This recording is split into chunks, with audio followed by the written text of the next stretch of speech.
रामपुर गांव में रेखा अपने पति हेमंत और अपनी बेटी के साथ रहा करती थी। रेखा बहुत ही धार्मिक विचारों वाली महिला थी। भगवान शिव में उसकी बहुत आस्था थी। रेखा हर सोमवार व्रत किया करती एवं नित्य भगवान शिव का अभिषेक किया करती। हेमंत एक स्टील की फैक्ट्री में काम करता था। रेखा गरीबों को दान दिया करती और गांव में जब भी किसी को किसी भी प्रकार की मदद चाहिए होती तो रेखा कभी पीछे नहीं हटती। भगवान शिव की कृपा से रेखा के जीवन में सब अच्छा चल रहा था। हे भोलेनाथ, मुझ पर और मेरे परिवार पर सदा अपनी कृपा बनाए रखना। आपकी दया से मुझे किसी चीज की कोई कमी नहीं है। आपका धन्यवाद प्रभु। लेकिन एक दिन रेखा को खबर मिली कि हेमंत का फैक्ट्री में एक्सीडेंट हो गया है और वो हॉस्पिटल में एडमिट है। वो हेमंत को देखने के लिए भागी। हे भोलेनाथ, ये सब क्या हो गया? डॉक्टर, क्या हुआ है मेरे पति को? आपके पति के हाथ मशीन में आ गए थे, इसलिए हमें उनके हाथों को काटना पड़ा। अभी वो बेहोश हैं। आप थोड़ी देर बाद उनके होश आने पर उनसे मिल सकती हैं। रेखा हेमंत के होश आने का इंतजार करने लगी और मन ही मन भगवान शिव से कहने लगी, हे भोलेनाथ, मैंने किसी का सपने में भी बुरा नहीं किया, फिर मेरे साथ ही क्या हो गया प्रभु? हेमंत को जैसे ही होश आया, रेखा भागती हुई उसके वार्ड में चली गई। रेखा, रेखा,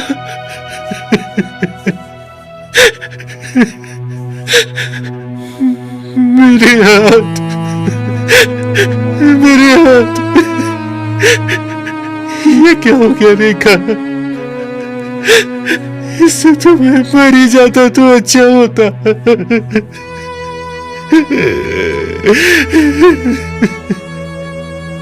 आप ऐसा क्यों बोल रहे हैं? आराम कीजिए, मैं डॉक्टर से बात करके आती हूँ। रेखा हेमंत की इस हालत को देखकर फूट फूट कर रोना चाहती थी, लेकिन उसने खुद को संभाल लिया। कुछ दिनों बाद हेमंत को हॉस्पिटल से छुट्टी मिल गई और रेखा उसे घर ले आई। रेखा और हेमंत की बेटी भी हेमंत को इस हाल में देखकर बहुत दुखी थी। हेमंत के दोनों हाथ कट जाने से घर के हालात दिन प्रतिदिन खराब होने लगे, लेकिन रेखा ने अपने ऐसे मुश्किल दिनों में भी अपने धार्मिक नियम नहीं तोड़े। पहाड़ जैसे दुख भी रेखा की भक्ति को हिला नहीं पाए। घर में पैसों की तंगी थी, इसलिए रेखा ने घर में ही सिलाई बुनाई का काम शुरू कर दिया। अब इसी काम से रेखा को हेमंत और अपनी बेटी को पालना था। रेखा, रेखा, मुझे माफ कर दो। मेरी वजह से तुम्हें कितना कुछ सहना पड़ रहा है। मैं चाहकर भी कुछ नहीं कर पा रहा हूं। रेखा, मुझे माफ कर दो, माफ कर दो। आप ऐसा क्यों सोचते हैं? अगर मेरी हालत ऐसी होती तब आप भी तो वही करते ना जो मैं कर रही हूँ। भगवान शिव की यही मर्जी होगी। आप ज्यादा चिंता मत किया करो। समय बीतने लगा और रेखा की बेटी बड़ी हो गई। हेमंत अब काफी बीमार रहने लगा था। रेखा गांव की लड़कियों को भी सिलाई सिखाना शुरू कर देती है, पर रेखा और हेमंत अब दोनों ही बुजुर्ग हो चुके थे। सिलाई के काम से घर और दवाइयों का खर्च बड़ी मुश्किल से निकलता था। हेमंत और रेखा को अब अपनी बेटी की शादी की चिंता सताने लगी थी। हे भोलेनाथ, आप तो मेरी स्थिति के बारे में सब कुछ जानते हैं। अपनी कृपा बनाए रखना। रेखा की बेटी भी रेखा की ही तरह बहुत धार्मिक थी। वो रोज भगवान का अभिषेक करने मंदिर जाती। रेखा की बेटी बहुत संस्कारी और गुणी थी। एक दिन मंदिर के पंडित जी रेखा के घर आए। पंडित जी, आप आइए, आइए, अंदर आइए। कहिए, कैसे आना हुआ? रेखा बेटी, तुम्हारी बेटी के लिए एक बहुत बड़े घर से रिश्ता लाया हूं। बहुत बड़े कारोबारी हैं। पंडित जी, आप तो मेरे घर के हालात जानते हैं। मैं इतने बड़े घर में अपनी बेटी की शादी कैसे करूंगी? ना रेखा बेटी, उन्हें कुछ नहीं चाहिए। अरे तुम्हारी बिटिया कितनी गुणी है ये तो पूरा गांव जानता है। बस शीघ्र ही तुम और हेमंत हाँ कह दो तो लड़के वालों से मिलकर तारीख पक्की कर देता हूं।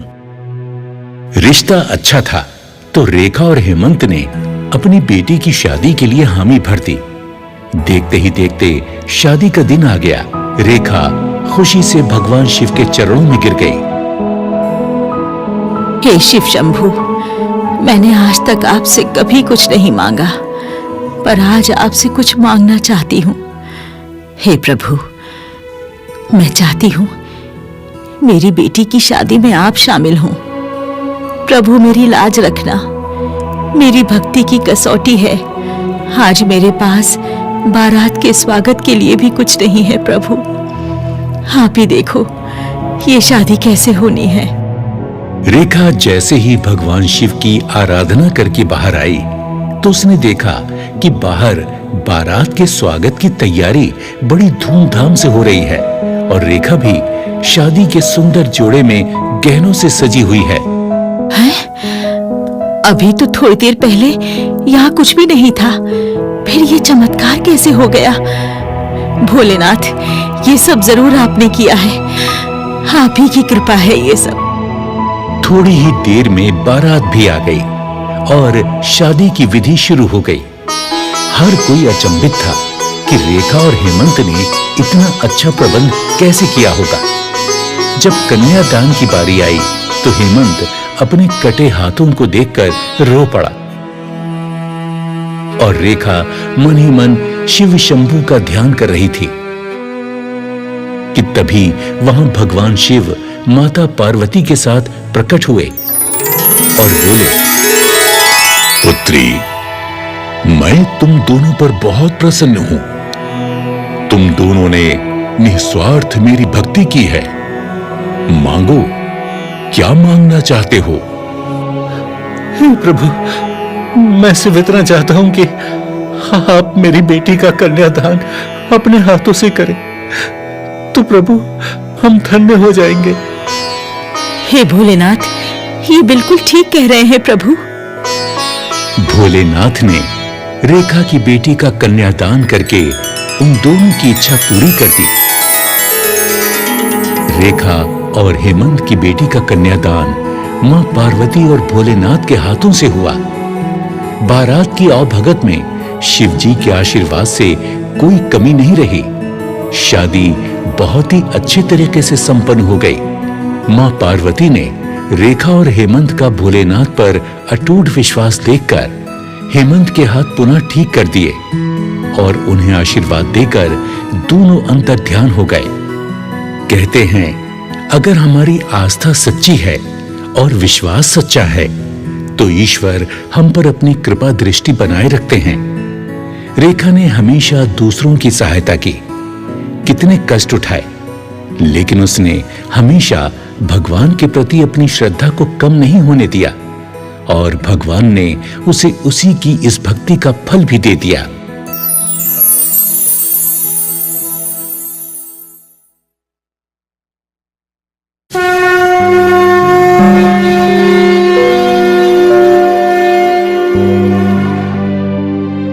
किसी गांव में रामू नाम का एक व्यक्ति अपनी पत्नी के साथ रहता था।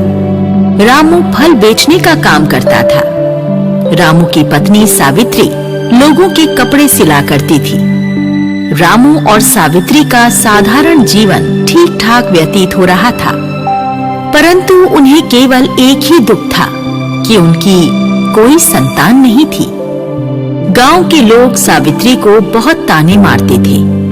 वो ताने सुन सुनकर बहुत दुखी होती थी और ईश्वर से कहती, हे भगवान, आप मुझसे किस बात का बदला ले रहे हैं? आप तो सब पर कृपा करते हैं, फिर मुझ अभागिन की भी सुन लीजिए प्रभु। रामू सदैव सावित्री को तसल्ली देता।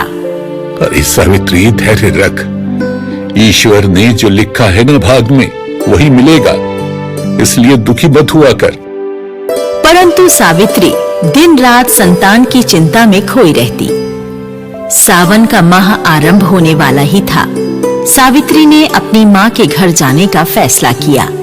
और रामू से कहा, सुनो जी, आज आप फल बेचकर जल्दी घर लौट आना। क्या हुआ भाग्यवान, कोई जरूरी काम है क्या? जी, मैं अपनी माँ से मिलने जाना चाहती हूँ। बहुत याद आ रही है उनकी। और आप तो जानते ही हैं, सावन के माह में सभी लड़कियां अपने मायके जाती हैं। अरे हाँ हाँ भाग्यवान, मैं जल्दी आकर तुम्हें तुम्हारी माँ के घर छोड़ आऊंगा, बस। सावित्री अपनी माँ के घर जाने की सारी तैयारी करके रखती है और रामू बाजार से जल्दी घर आकर सावित्री के साथ उसकी माँ के घर के लिए निकल पड़ता है। सावित्री के मायके में एक बहुत प्राचीन शिव मंदिर था। जब रामू सावित्री रास्ते में जा रहे थे, तब वो शिवजी के मंदिर में दर्शन करने के लिए गए। सावित्री, चलो, भोलेनाथ का ये मंदिर कितना अद्भुत लग रहा है ना?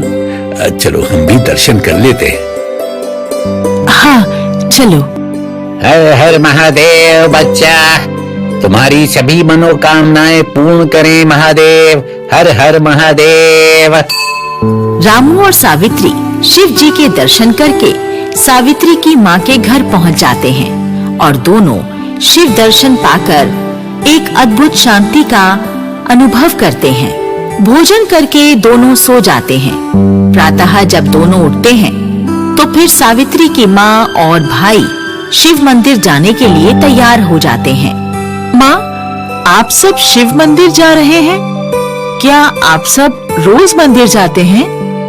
बेटी, हम तो भोले बाबा का अभिषेक करके ही अपनी दिनचर्या शुरू करते हैं।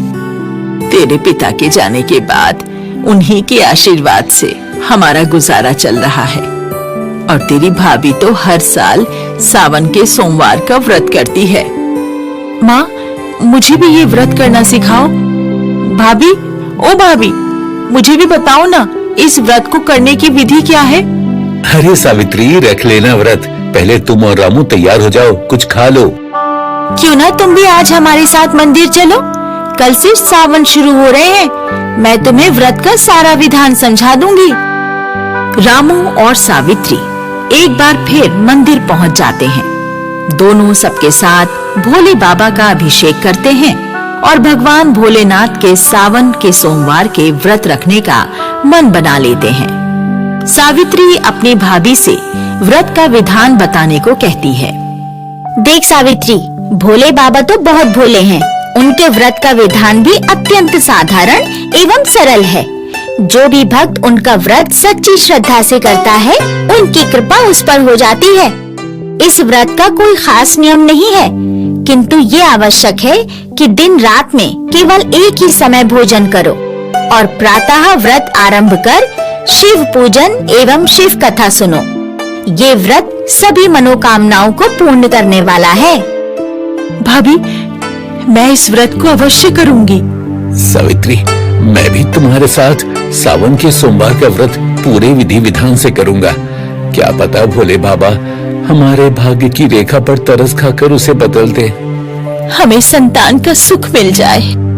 दोनों मिलकर सावन के पहले सोमवार का व्रत रखते हैं। दोनों ही भोले बाबा के मंदिर जाकर विधि विधान से पूजन करते हैं एवं शिव कथा का श्रवण करते हैं। वो प्रत्येक सोमवार ऐसे व्रत का निर्वाह करना प्रारंभ करते हैं और यही कामना करते हैं कि उन्हें एक संतान की प्राप्ति हो जाए। दोनों के भक्ति भाव देखकर पार्वती जी शिव जी से कहती हैं, स्वामी, ये दोनों आपकी भक्ति कितनी श्रद्धा से कर रहे हैं। आपको इनकी मनोकामना पूर्ण करनी चाहिए। तभी वहाँ नारद मुनि आ जाते हैं और कहते हैं, नारायण नारायण। माँ पार्वती और भोले बाबा को नारद का प्रणाम। कहो नारद, कैसे आना हुआ? नारायण नारायण। प्रभु, मैं आपकी आज्ञा से सावित्री और रामू की परीक्षा लेना चाहता हूँ। इससे ये सिद्ध हो जाएगा कि वो आपके वरदान के योग्य है भी या नहीं। हाँ प्रभु, अगर नारद मुनि आपके भक्तों की परीक्षा लेना चाहते हैं तो ठीक है। नारद मुनि सावित्री और रामू की परीक्षा लेने के लिए पृथ्वी पर पहुंच जाते हैं। रामू और सावित्री का सावन का आखिरी व्रत होता है। दोनों पति पत्नी अपने व्रत का उद्यापन करने मंदिर जा रहे होते हैं और नारद मुनि एक ऋषि के भेष में उनसे मिलने पहुंच जाते हैं। अरे सावित्री और रामू, कहाँ जा रहे हो भाई? अरे उस वैरागी को मनाने मत जाओ, तुम्हें कुछ प्राप्त नहीं होगा। मेरी शरण में आओ, मैं तुम्हें संतान प्राप्ति की एक ऐसी पूजा बताऊंगा कि तुम्हारा सपना सत्य हो जाएगा। महाराज, आपने हमारे नाम कैसे जाने और हमारा उद्देश्य भी बिना बताए जान गए? कौन है प्रभु आप? हाँ महाराज, बताने की कृपा करें और ये भी बताएं कि आप हमें हमारे भोले बाबा के पास जाने से क्यों रोक रहे हैं? क्योंकि मैं जानता हूँ एक मूर्ति तुम्हें कुछ नहीं दे सकती, किंतु मैं अपनी शक्ति की विद्या से तुम्हारा सपना साकार कर सकता हूँ। रामू और सावित्री पहले तो बहुत सोच विचार करते हैं, फिर ऋषि से कहते हैं, ऋषिवर, हमें क्षमा करें, हम भोले बाबा के नाम का व्रत कर रहे हैं। अगर उन्हें कृपा करनी होगी, हमें संतान अवश्य प्राप्त होगी। हम और किसी की पूजा नहीं कर सकते। अरे मैंने तुम्हें बताया ना कि ये बैरागी तुम्हें कुछ नहीं दे सकता। तुम व्यर्थ ही इसकी पूजा करके अपना समय बर्बाद कर रहे हो। मेरे द्वारा बताए गए उपाय करोगे तो फिर देखना क्या चमत्कार होता है। ऋषि महाराज, हमारे भोले बाबा वैरागी अवश्य है, परंतु वो अपने भक्तों पर दया अवश्य करते हैं। हाँ, हम पर वो अपना आशीर्वाद जरूर बरसाएंगे और बाकी हमारा भाग्य है। महाराज, आपको कुछ देना ही है तो अपना आशीर्वाद दीजिए कि हम अपना व्रत पूरा कर सकें। ऋषिवर, आज्ञा दें, हमें देर हो रही है। हम तो केवल भोले बाबा का व्रत पूर्ण करना चाहते हैं। उनकी भक्ति करना ही हमारा धर्म है। इतना कहकर रामू और सावित्री शिव मंदिर चले जाते हैं। नारद मुनि उनका शिव में अटूट विश्वास देखकर प्रसन्न होते हैं। माँ पार्वती और भोले बाबा दोनों को आशीर्वाद देने मंदिर में प्रकट होते हैं। मैं तुम दोनों से अति प्रसन्न हूँ। तुम्हारा अटूट विश्वास सराहनीय है। माँ पार्वती, आपने हमें धन्य कर दिया। अपने दर्शन देकर आपने हमें धन्य कर दिया प्रभु। हमारा आशीर्वाद है, तुम्हें शीघ्र ही संतान की प्राप्ति होगी। तुम्हारी संतान अत्यंत प्रतापी होगी। इतना कहकर दोनों अंतर्ध्यान हो जाते हैं और इस प्रकार रामू और सावित्री को जो शिव महिमा पर विश्वास था वो सत्य हो जाता है। कुछ दिनों बाद सावित्री गर्भ से हो जाती है और 9 महीने बाद उसे पुत्र रत्न की प्राप्ति होती है। वो अपने पुत्र का नाम शंभू रखती है। अब रामू और सावित्री की भक्ति एवं उनके व्रत पश्चात पुत्र प्राप्ति की प्रसिद्धि सारे गांव में फैल जाती है। आगे चलकर उनका पुत्र प्रतापी एवं शिव भक्त बनता है और दोनों सुखमय जीवन जीते हैं।